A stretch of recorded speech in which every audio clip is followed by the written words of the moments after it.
Makapahinuktok na lang gyud ka well na nga pino. Labaw nagwalay signal, walay internet.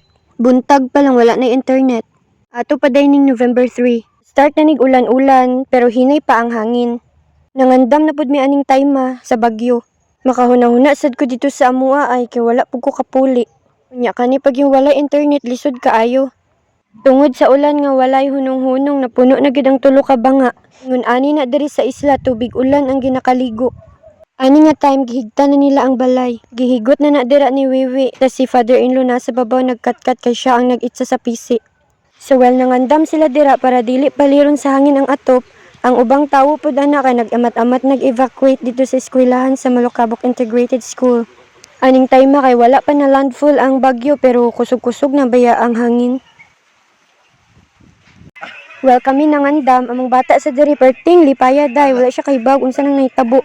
Naunsa ng panahon siya, sayaw lang, lipay-lipay lang. Usay no makahuna-huna nang takalami ibalik pagkabata. Maura na day. Thanks for watching. Bye-bye.